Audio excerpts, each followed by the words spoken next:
रिद्धि ऐसा है कि जहाँ की सरकार ही मतलब संवैधानिक नहीं है, असंवैधानिक एक सरकार है, तो हुँ, आप कैसे सोच सकती हैं कि वहाँ की कार्यपालिका और न्यायपालिका भी स्वतंत्र रूप से कोई निर्णय और विचार ले सकती है? हुँ, आपके ध्यान में होगा कि पिछले वर्ष एक घटना हुई थी जिसमें चिन्मय कृष्णदास करके एक इस्कॉन के सन्यासी थे। उनके ऊपर राष्ट्रद्रोह का फेक मामला लगाया गया और हत्या वगैरह के प्रयास का और हुँ, न्यायालय ने उनके पक्ष में निर्णय दिया अभी तक तब उसके बावजूद भी वो अभी तक जेल में। दरअसल मुझे लगता है कि बांग्लादेश की परिस्थितियों को समझने की आवश्यकता है। देखिए 4096 किलोमीटर की सीमा भारत बांग्लादेश के संग साझा है। ये 5 भारतीय राज्यों से लगता है त्रिपुरा, मेघालय, असम और बंगाल ये 4 राज्य हैं। और जैसी वहाँ की प्रकृति है, परिस्थितियाँ हैं तो सीमा मोटे तौर पर इतना मतलब वो नदियाँ हैं, जंगल है तो पूरी सीमा को आप पूरी तरह मतलब तारबंदी, घेराबंदी नहीं कर सकते। सीमा का अधिकांश हिस्सा खुला हुआ है। हुँ, तो बांग्लादेश में जो परिस्थितियां हैं या परिस्थिति खराब होती है, निश्चित तौर पर भारत पर उसका असर पड़ेगा। हुँ, क्योंकि सीमा के दोनों पार जो आबादी रह रही है, सन 47 का जो विभाजन हुआ, वो कहें तो एक प्रकार से बहुत हड़बड़ी में हुआ। जैसे त्रिपुरा का बहुत बड़ा हिस्सा, बांग्लादेश 65 जिले का राज्य है। अभी वहाँ 65 डिस्ट्रिक्ट है बांग्लादेश के अंदर। हुँ, तो त्रिपुरा का एक बड़ा हिस्सा हो गया। फिर मेघालय में जयंतिया, आपको जयंतिया किंगडम था। उसकी 2 राजधानी थी, एक शिलांग के पास नार्थियांग है और गर्मी की राजधानी सिलहट में जयंतीपुर है। तो मेघालय किंगडम का भी मतलब जयंतिया किंगडम का भी पार्ट गया, असम के कछाड़ का भी पार्ट गया और हुँ, बंगाल में जो कोच राजवंश जो हिंदू राजवंश था उसका भी पार्ट गया। तो आज भी आप देखेंगे कि बांग्लादेश में मतलब 71 में 29% वहां हिंदू थे, हुँ, 1% क्रिश्चियन थे माइनॉरिटी के रूप में। हुँ, अभी भी 8% हिंदू है, करीब करीब 1.5 करोड़ वहां हिंदू है। जी, और मैं आपको बता दूं कि 1947 में 45%, आज जहां बांग्लादेश है जो 65 जिले का है, वहां 45% हिंदू थे।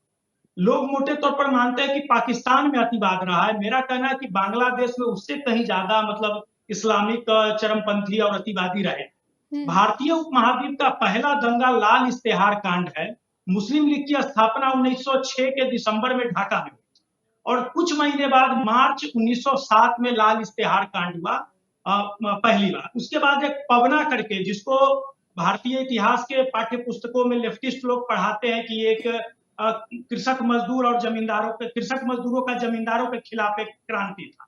नहीं, जी, 2 बार पवना में आपको सामूहिक नरसंहार हुआ। और बता दूं कि अक्टूबर 1946 ये नोआखली का दंगा, जो हुँ, विश्व के इतिहास का एक बड़ा दंगा है, 12,000 हिंदू ऑन रिकॉर्ड मारे। हुँ, मैं हिंदू मुस्लिम की बात नहीं कर रहा हूं।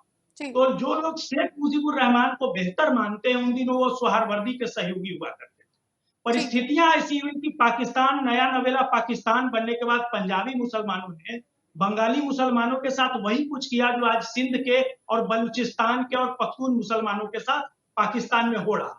हुँ, तो एक परिस्थिति हुई जिससे ट्रांसफॉर्मेशन हुआ और शेख ठीक है, मुजीबुर रहमान बांग्लादेश मुक्ति संग्राम लेकर के आए। मैं 2 मिनट और लेना चाहूंगा। सर तो जल्दी से। बांग्लादेश मुक्ति संग्राम भी अगर आप देखें तो करीब करीब उसमें 30 लाख लोग मारे गए। हुँ, पश्चिम के जो लेखक हैं और राइटर्स हैं, उन्होंने लिखा है कि उस 30 लाख लोगों में 24 लाख बंगाली मूल के हिंदू हैं। हुँ, और 2013 से 2021 तक ये शेख हसीना जी का शासन रहा। और इस दौरान जो लाल इश्तेहार कांड हुआ था, एक कोमिला करके वहां जगह है बांग्लादेश में, वहां हुँ, से हिंदुओं के खिलाफ दंगा हुआ।